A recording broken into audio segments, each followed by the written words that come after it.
ترجی کے لیے آتا ہے، اور لاکن جو ہے وہ استدراک کے لیے آتا ہے. اب جہاں نون تاکید لایا گیا ہے یعنی لاکن انا ان میں جو نون مشدد ہے ان کو نون مخفف پڑھنا بھی درست ہے. اس کے بعد تیسرا موضع ہے، تیسرا قسم حروف کے ہے حروف عطف. یہ ہے واو فا ثم حتی اولا بالاکی، اور واو فا ثم حتی یہ سب جمع کے لیے آتے ہیں، یعنی ایسی جمع معطوف کو معطوف علیہ کے حکم میں جمع کر دیتے ہیں. واو جو ہے وہ جمع کے لیے خاص ہے، یعنی اس میں ترتیبی تراخی تدریجی کوئی چیز نہ ہو. اور ثم فا جو ہے اس میں بلا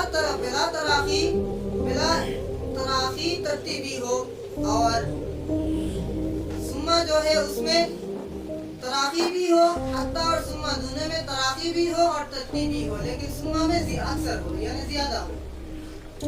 اب حروف ندا جو ہے وہ پاک ہے، یا آیا آئے حمزہ مفتوحہ، اور یا یعنی حروف ندا وہ ہے جو عدو یا عدو کے قائم مقام ہو. حروف ندا یا جو ہے وہ بعید قریب وسط سب کے لیے آتے ہیں. آیا یہ بعید کے لیے، حیا جو قریب کے لیے آتا ہے. اور اس کے بعد حروف ایجاب یعنی ایسی حروف جن کو یہ جو حروف ایجاب ہے یہ غیر عاملہ سے ہوتے ہیں، یعنی ایسی حروف جن کو وضع کیا گیا ہے سابق کو کلام سابق کو ثابت کرنے کے لیے، جو گزشتہ کلام ہے اس کو ثابت کرنے کے لیے وضع کیا گیا ہے. اور یہ حروف ایجاب یہ ہے نیما فلا جل جائے وغیرہ. نیما جو ہے وہ کلام سابق کو ثابت کرنے کے لیے آتا ہے. نیما کلام سابق کو ثابت کرنے کے لیے آتا ہے، خواہ ہوا کلام مثبت ہو یا منفی ہو. اور بلا جس کی کلام سابق میں نفی کی گئی ہو اس کو ثابت کرنے کے لیے آتا ہے، یا نفی خبر کی صورت میں ہو اس کو ثابت کرنے کے لیے آتا ہے.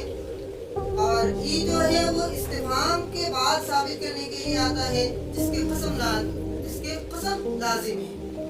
اب اور اس کے بعد حروف زیادت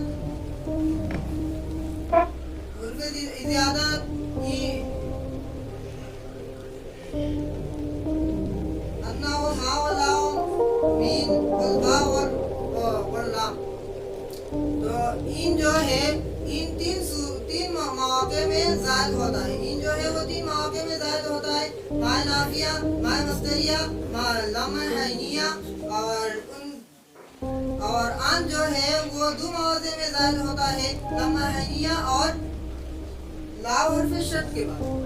اور لا حرف شرط اور اس سے پہلے آنے والے قسم کے درمیان.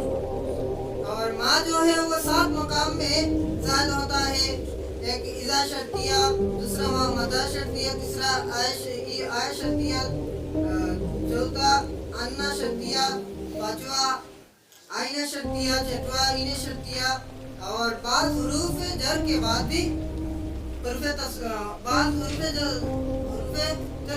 بھی آتا ہے یہ مائدہ. اب حروف تفسیر جو کہ غیر عاملہ، حروف تفسیر یعنی دو حرفات تفسیر کہتے ہیں، یہ صرف 2 حرف ہیں جن کو یہ غیر عاملہ ہے، جو یہ دو ہے ماقبل سے ابہام کو دور کرنے کے لیے لاتے ہیں. حروف تفسیر ماقبل سے ابہام کو دور کرنے کے لیے لاتے ہیں. دو ہے آیا اور ان. حروف مصدر جو ہے وہ 3 ہے، ما ان اور انا. ما اور ان جو ہے وہ جملہ فعلیہ کے لیے استعمال ہوتا ہے، اور انا جو ہے وہ جملہ اسمیہ کے لیے استعمال ہوتا ہے. حروف تحدید یہ بھی غیر عاملہ ہے، جو مخاطب کو سختی کے ساتھ کسی چیز سے باز رکھتے ہیں. یہ 4 ہے، حلا، اللہ، لاولا، لاوما. اور حروف تحدید جو ہے وہ صرف فعل پر داخل ہوتا ہے. حرف توقع یعنی وہ صرف قد ہے. اگر حرف توقع اگر ماضی میں اگر داخل ہو تو دو معنی کے لیے آتا ہے اور مضارع میں داخل ہو تو بھی دو معنی کے لیے آتا ہے. جب ماضی میں داخل ہو تو وہ تقریب اور تاکید کے لیے آتا ہے. مضارع میں داخل ہو تو تقریر اور تحقیق کے لیے آتا ہے. حرف استفہام حمزہ اور حال یہ دونوں بھی غیر عاملہ ہے. حرف شرط این لاو اور لما یہ تین حرف شرط ہے. یہ جو ہے یہ صدارت کلام میں آتا ہے اور ان کے لیے ایک یہ شرط ہے, ان کے لیے جزا لانا ضروری ہے. یہ جو این لاو اور اما جو ہے یہ جملہ فعلیہ جملہ اسمیہ مختلف جملوں میں یہ داخل ہوتے ہیں, مختلف جملہ میں داخل ہوتے ہیں. اور ان جو ہے مستقبل کے لیے آتا ہے, مستقبل کے لیے خاص ہے. اگر ماضی میں آ جائے تو وہ مستقبل کے معنی میں کر لیتا ہے. اور لا جو ہے وہ ماضی کے لیے خاص ہے. اگرچہ مستقبل میں داخل ہو جائے تو وہ مستقبل کو ماضی کے معنی میں کر دیتا ہے. اور اس کے بعد حرف ردا کلا ہے. حرف ردا کلا ہے وہ غیر عاملہ ہے. وہ بھی غیر عاملہ ہے جو متکلم کو ڈانٹنے یا کسی چیز سے روکنے کے لیے بتاتے ہیں. اب کلا تین معنی کے لیے استعمال ہوتا ہے. زجر کے لیے یہ کلا جو حرف ردا کے لیے یعنی زجر کے لیے, یا تو امر کے بعد جو زجر نہ ہو, امر کے بعد زجر نہیں ہوتا ہے, یا حقاً کے معنی میں استعمال ہوتا ہے. تاء ساکنہ جو ہے حروف میں سے اور ایک جو ہے حروف تاء ساکنہ وہ بھی غیر عاملہ ہے, لیکن یہ ماضی میں داخل ہو کر ماضی کے مذکر کو مؤنث کی نسبت کر دیتا ہے. اور اس کے بعد تنوین کی چند قسم ہے, لیکن اکثر استعمالات میں 5 ہیں. تنوین تمکن, تنوین تنکیر, تنوین ترنم, تنوین عوض اور تنوین مقابلہ. تو اس اور معنی تنوین جو ہے وہ 5 ہے. مضاف ہونا, معرف باللام ہونا اور غیر منصرف. یہ جو 3 ہے یہ 3 میں صرف تنوین تمکن معنی, اور ان کے علاوہ باقی جو تنوین ہے وہ جائز ہے, ان پر معنی نہیں. اور اس کے بعد مبنی اور فعل میں بھی تنوین معنی ہے. وہ کن تنوین معنی ہے؟ تنوین ترنم اور تنوین عوض کے علاوہ جو بھی تنوین ہے یعنی تنوین تمکن, تنوین تنکیر اور تنوین مقابلہ یہ معنی ہے. اب نون تاکید 2 طرح کا ہوتا ہے, ایک ثقیلہ ہوتا ہے دوسرا خفیفہ. نون تاکید امر نہیں, استفہام, تمنی, عرض تمام میں داخل ہوتا ہے. اب اس کے بعد آتا ہے فعل. فعل کی 3 قسم ہے, ماضی, مضارع اور امر. ماضی وہ ہے جس میں جو گزشتہ ہوا زمانے سے تعلق رکھتے ہو, اور مضارع جو اس میں فاعل کے ساتھ مشابہ رکھے, حرکات, سکنات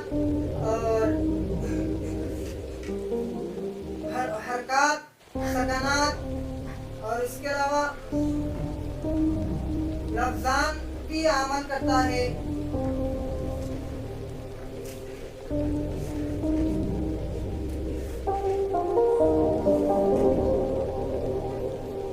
لفظان بھی عمل کرتا ہے. اور یہ جو مضارع جو ہے اس میں فعل ماضی کے اعراب میں وہ فعل ماضی مبنی ہوتا ہے, یا تو جزم پر مبنی ہوتا ہے, یا تو سکون پر مبنی ہوتا ہے, یا تو فتح پر مبنی ہوتا ہے. اب ضمہ پر مبنی یا تو فتح یا تو ساکن پر مبنی ہوتا ہے. اب ضمہ پر مبنی کیسے ہوتا ہے؟ جب اس میں کوئی مرفوع متحرک نہ ہو تب وہ ضمہ پر مبنی ہوتا ہے, فتح پر مبنی ہوتا ہے. جب اس میں واو لایا جائے تو وہ فتح ضمہ پر مبنی ہوتا ہے, یا تو الف لایا جائے تو بھی وہ فتح پر مبنی ہوتا ہے. اور جزم پر مبنی ہوتا ہے جب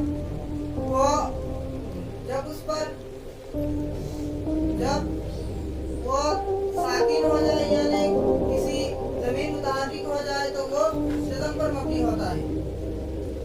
اس کے بعد